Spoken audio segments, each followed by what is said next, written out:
Vous avez une activité qui a du sens et qui compte pour vous, mais pourtant, vous avez du mal à communiquer dessus et encore plus à vous montrer. Poster sur les réseaux vous tétanise, vous avez peur de parler de vos offres. Alors vous essayez de vous forcer parce que votre entreprise en dépend, mais vous finissez par craquer et vous vous en voulez.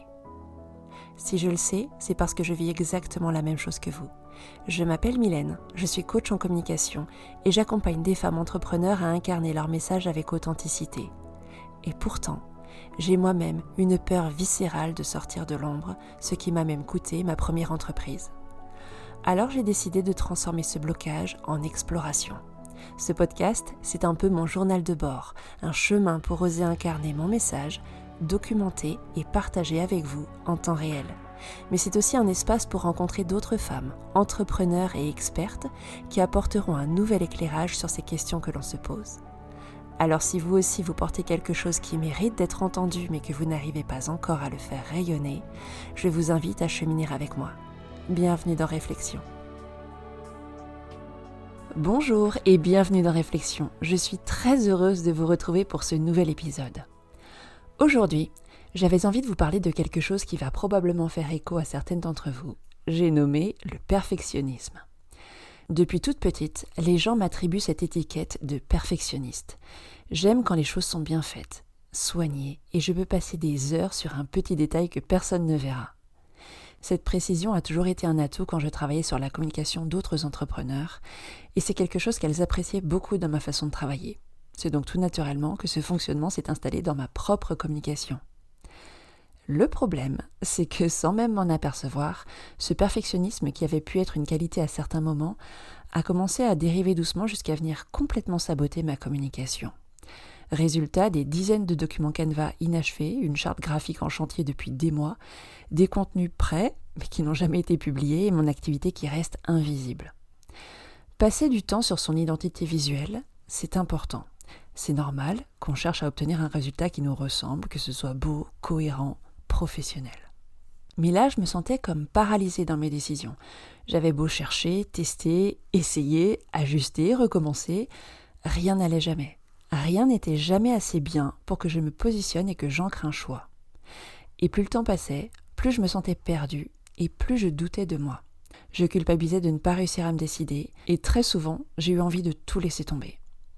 Et le souci du perfectionnisme, c'est qu'il peut parfois venir altérer notre perception des choses. Plus on regarde, plus on voit ce qui pourrait être amélioré.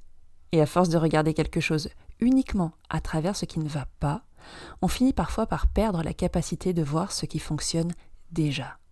On peut très bien savoir ce que l'on cherche, sans pour autant réussir à l'identifier quand on l'aura trouvé. Alors pour sortir de ce schéma, on peut être tenté de se dire qu'il nous faut une échéance, une date butoir qui nous aide à passer à l'action. Parfois ça peut fonctionner, mais pas toujours. J'ai fait le test.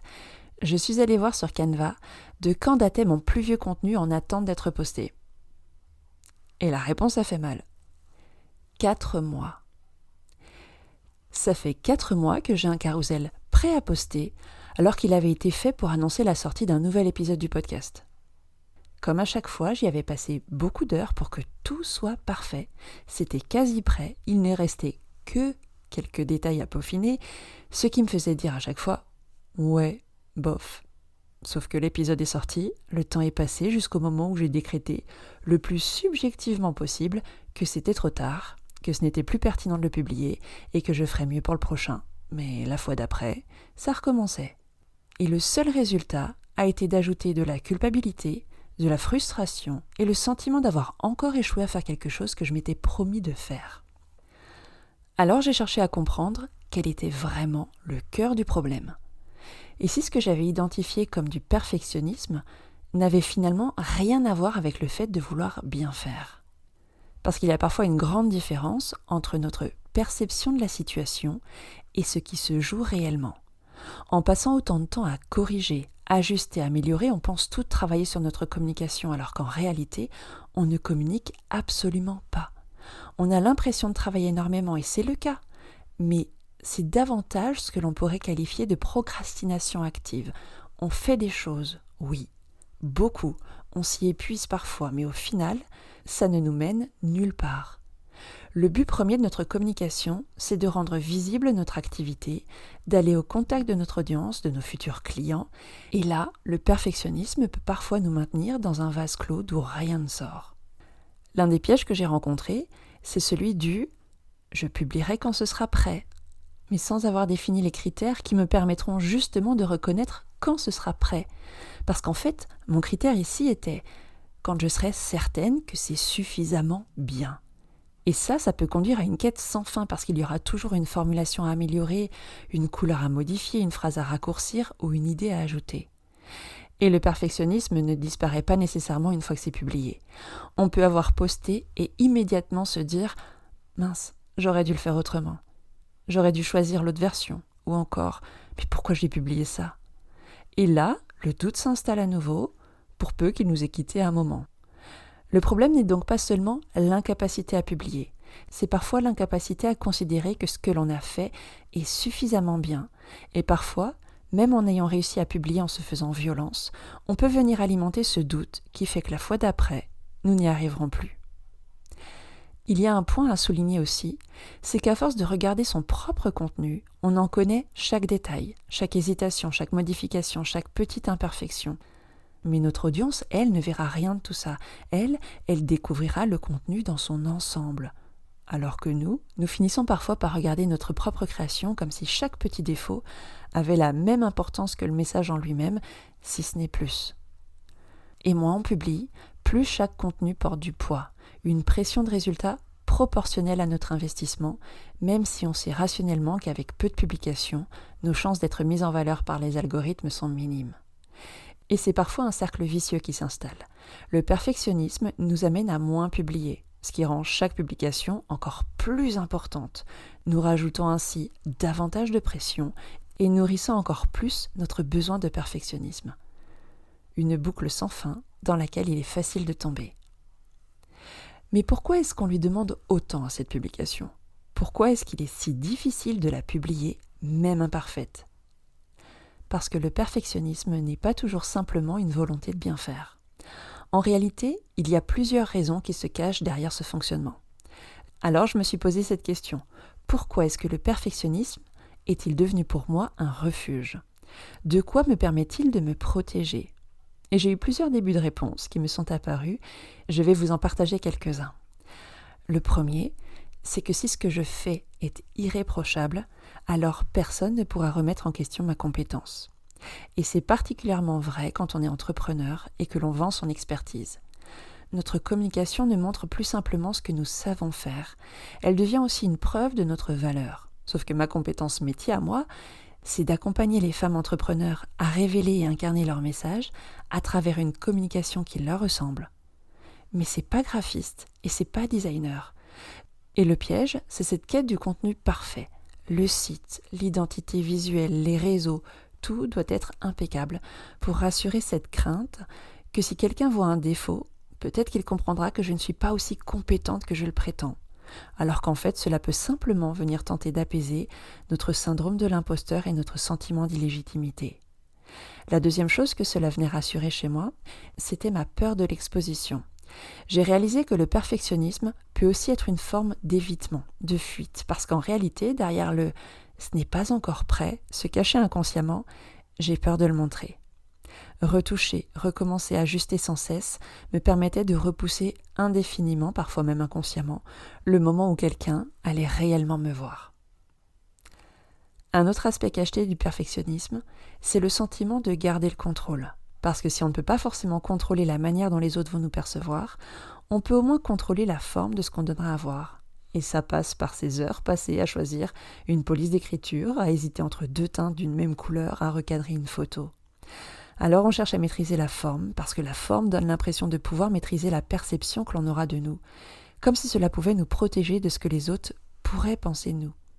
J'ai également réalisé que ce fonctionnement me protégeait aussi d'une peur beaucoup plus profonde, celle d'un rejet qui touche à l'identité. Et cette piste est particulièrement intéressante pour la communication personnelle, ce que l'on peut appeler aussi personal branding, une communication bâtie autour de l'entrepreneur. Parce qu'il y a une différence entre quelqu'un n'aime pas ce contenu et quelqu'un n'aime pas ce que je montre de moi. Plus notre communication est personnelle, plus le risque peut sembler important. Si je publie quelque chose de neutre, le rejet peut sembler porter sur la publication en elle-même. Mais si je montre ma façon de penser, mes convictions, ma personnalité, mon univers, là c'est différent. Un retour négatif peut alors être vécu comme quelque chose de beaucoup plus intime. Le perfectionnisme peut alors devenir une tentative de se protéger. Si ce que je montre de moi est suffisamment parfait, peut-être que personne ne pourra rejeter ce que je suis. Mais évidemment, cela ne fonctionne pas, parce qu'on ne peut pas construire une communication qui plaise à tout le monde. Et la dernière piste que j'avais envie de vous partager, c'est celle de nos croyances héritées, de ce que nous avons appris, souvent dans notre enfance. Une manière de fonctionner construite au fil du temps, par exemple dans un environnement où le mot « bien » n'était jamais suffisant, où les erreurs n'étaient pas acceptées et où la reconnaissance n'arrivait que lorsqu'on réussissait. Tout ça peut nous avoir appris à anticiper les critiques, à associer la valeur personnelle à la performance, car parfois cette exigence hors norme que nous avons vis-à-vis de nous-mêmes nous accompagne depuis bien plus longtemps. Tous ces exemples, ce sont toutes ces peurs ou croyances que j'ai pu identifier chez moi en me demandant quelles étaient les vraies raisons derrière mon perfectionnisme quand il commençait à m'enfermer dans un cercle vicieux et à desservir mon activité. Il y en a peut-être d'autres que je n'ai pas encore relevées, et peut-être que pour vous, elles seront différentes encore.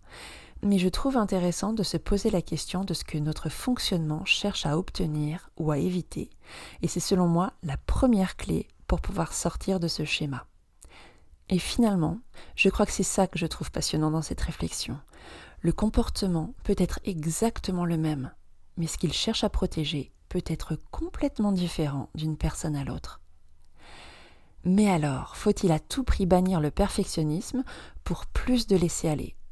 Je ne crois pas non plus. Pour ma part, j'ai toujours eu naturellement ce souci du détail. Ça fait partie de moi. Et quand il reste sain, je pense que c'est un vrai atout et qu'il peut même être constructif. Les choses bâclées, faites à la va-vite, pas complètement abouties, ne me ressemblent pas. Et je pense qu'il y a une distinction très intéressante à faire entre le perfectionnisme qui cherche la perfection et l'exigence qui cherche la justesse. On peut aimer le beau, vouloir une communication cohérente, un site qualitatif. Parfois, on peut même retravailler un texte 10 fois parce qu'on sait qu'il n'exprime pas encore exactement ce que l'on veut dire, sans que cela ne soit forcément du perfectionnisme. La vraie question à se poser alors est « Pourquoi est-ce que je cherche encore à améliorer cette chose ?» Parce que si le perfectionnisme cherche à supprimer indéfiniment le moindre défaut, l'exigence, elle, cherche à servir une intention. Si on sait ce que l'on souhaite faire vivre, comprendre ou ressentir avec notre contenu, on pourra facilement répondre à cette question. Est-ce que ce que j'ai créé sert suffisamment cette intention ? Et si la réponse est oui, on aura beaucoup plus de facilité à savoir quand s'arrêter, même si tout n'est pas parfait, même si certains détails pourraient encore être améliorés, parce que là, la priorité est ailleurs, elle est dans votre message. Il y a un sujet sur lequel je suis encore en train de travailler chez moi, c'est la notion d'impermanence dans ma communication. Au fil du temps, j'ai compris que je l'abordais avec beaucoup trop de pression, comme si je n'avais pas le droit à l'erreur et qu'il n'y avait qu'un essai possible. Mais c'est faux. Une identité visuelle, un site, une ligne éditoriale, une manière de parler de son travail, tout ça, ça peut évoluer. Et je dirais même que ça doit évoluer. Ça doit rester vivant pour pouvoir accompagner votre propre évolution et ne pas vous enfermer dans quelque chose de rigide. Rien n'oblige à construire immédiatement la version définitive de sa communication. On peut essayer, observer, changer et même revenir en arrière. Je pense que ce qui est important, c'est surtout de voir la communication comme une matière vivante, qui se construit aussi au contact des personnes auxquelles elle s'adresse. Quand on publie quelque chose et qu'on observe que personne ne réagit ou au contraire qu'un sujet inattendu intéresse beaucoup, ce sont des informations qui doivent nous guider.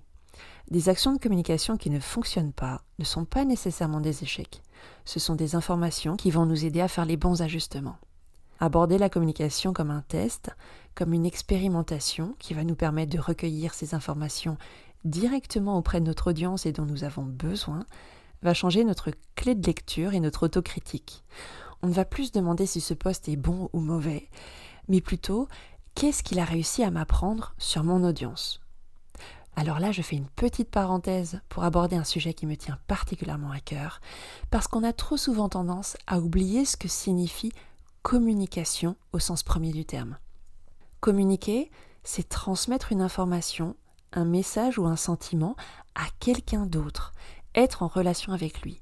Ce verbe vient du latin communicare qui signifie mettre en commun. Et je vois encore trop d'entrepreneurs qui, pensant bien faire, s'enferment malgré elles dans une communication qui ressemble plus à un monologue. Si vous ne parlez à personne, personne ne vous répondra.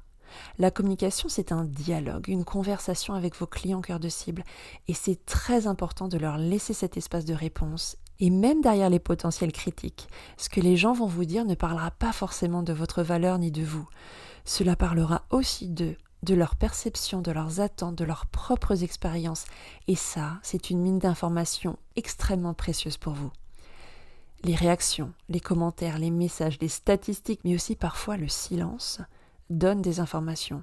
Ce ne sont pas des jugements sur votre valeur, mais des informations sur ce qui a été compris, perçu, retenu ou ignoré. Et ça permet de passer de la peur de savoir si les gens vont nous aimer à la simple question « Qu'est-ce que cette publication m'apprend ?» Là, il n'y a pas d'émotionnel, c'est factuel, et ça peut tout changer. Mais pour cela, il faut accepter une chose qui n'est pas toujours très confortable. On ne peut pas maîtriser quelque chose que l'on ne pratique jamais. Et je me le dis à moi aussi. Pratiquer, c'est aussi accepter de ne pas tout réussir du premier coup, de publier quelque chose qui ne fonctionne pas comme on l'espérait, de chercher encore sa manière de s'exprimer, de tester une idée qui finalement ne nous ressemble pas autant qu'on le pensait. Le tâtonnement n'est pas nécessairement un échec. Alors je ne vais pas vous pousser à faire n'importe quoi et à publier à tout prix, ce n'est pas du tout mon intention, mais plutôt à vous inviter à vous rapprocher d'un résultat qui est suffisamment juste pour pouvoir être rencontré par vos cœurs de cible. Le but n'est pas de produire plus vite et moins bien, c'est de ne pas exiger d'une création qu'elle soit parfaite et définitive pour accepter de la laisser vivre si elle sert réellement votre message et la personne à qui elle s'adresse.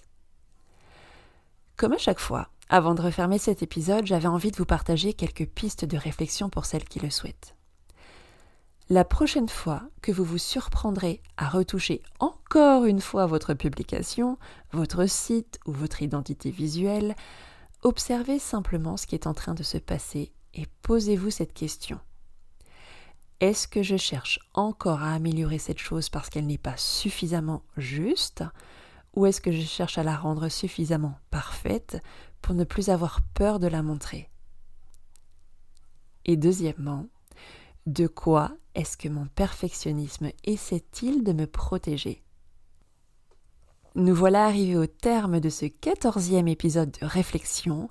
Merci infiniment d'avoir été là, merci de m'avoir écouté et merci de continuer ce chemin avec moi. Si cet épisode vous a touché, si ces mots ont résonné en vous, je vous invite à le partager autour de vous. Et si ce podcast vous plaît, vous pouvez lui offrir 5 étoiles sur votre plateforme d'écoute préférée. C'est vraiment un très grand soutien. Quant à moi, je vous donne rendez-vous à la prochaine nouvelle lune pour un nouvel épisode. D'ici là, prenez soin de vous, soyez douce avec vous-même et rappelez-vous, ce ne sera jamais la perfection de votre communication qui en fera sa justesse, mais l'intention à travers laquelle vous choisirez de la faire vivre. À très bientôt dans Réflexion.